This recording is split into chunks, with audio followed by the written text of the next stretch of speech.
Liam and Wheat, here to learn you a thing about sports. That sports is cricket. Today we're going to be teaching you all about Henry John Adams Ford, who founded the American Cricket Association in 1894, the same year Dracula was published. Now, I know that the things Weed and I teach you tend to have a more intellectual bent, such as our episode on Hollywood film history, or reforestation, or our well-known, perhaps best-known, documentary on bees, our greatest work. But today, we're going to be switching gears a little and telling you about sports. Dracula inspired him to found this great organization, a cultural landmark of America. The first game of cricket happened in Nashville, Wyoming, overseen by Henry John Adams Ford. He threw the first pitch of the game, and everyone was like, wow, that guy is so cool, I want to be that guy. And he was like, no, be yourself. When he was assassinated. John James McElroy made up sports before I was born. He made up sports. No, don't mention them. I hate them.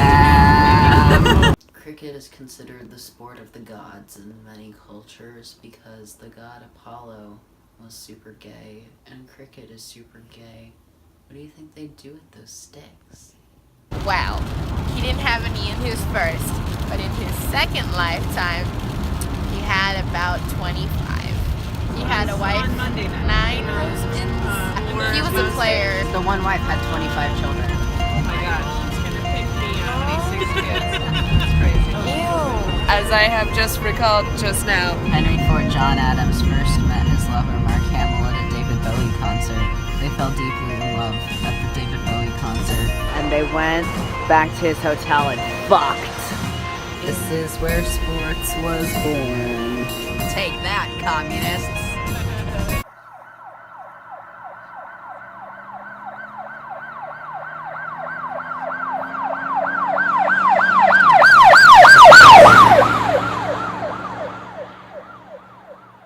He had a lifelong love of horses as well as being a sports fucker.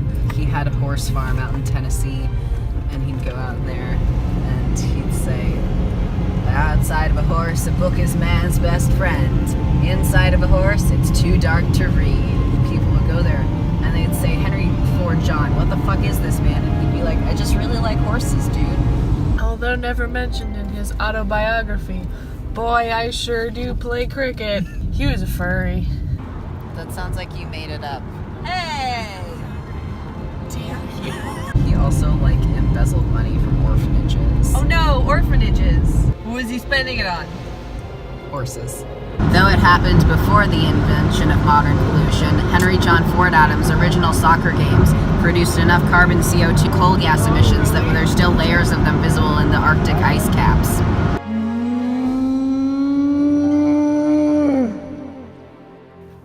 Massacre. That was a dark moment in our fine sports history. It wasn't a massacre of porcupines, as the name might suggest. It happened in Porcupine, Indiana.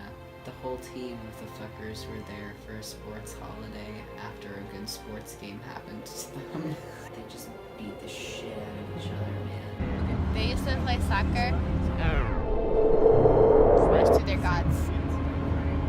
The fuckers were one of the best sports teams to ever grace our fine planet. They played many sports ball games, and they ate so many footballs. On average, the fuckers ate about 4,328 footballs per year, per capita, per season, which was quite higher than many of the other sports ball teams, such as Canada's very fine Mothmans. They ate shit because they sucked.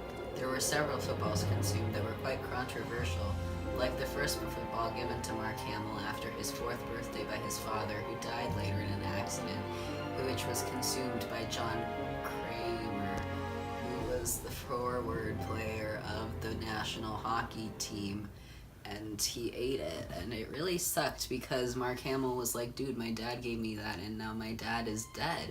And John Kramer was like, well, shit, sorry, man, I already ate the football. Do you want me to, barf it out or shit it out so you can have it back? And Mark Hamill was like, dude, what the fuck? I can't do that. I mean, you could do that, but I can't, take your shit and, remember my dead father by, holding your shit. Henry Ford lives on to this day. It's an important fact for you to know, so that you can fight him when you see him. Hippies. And in conclusion, that's why you shouldn't suck dick in the middle of a football field.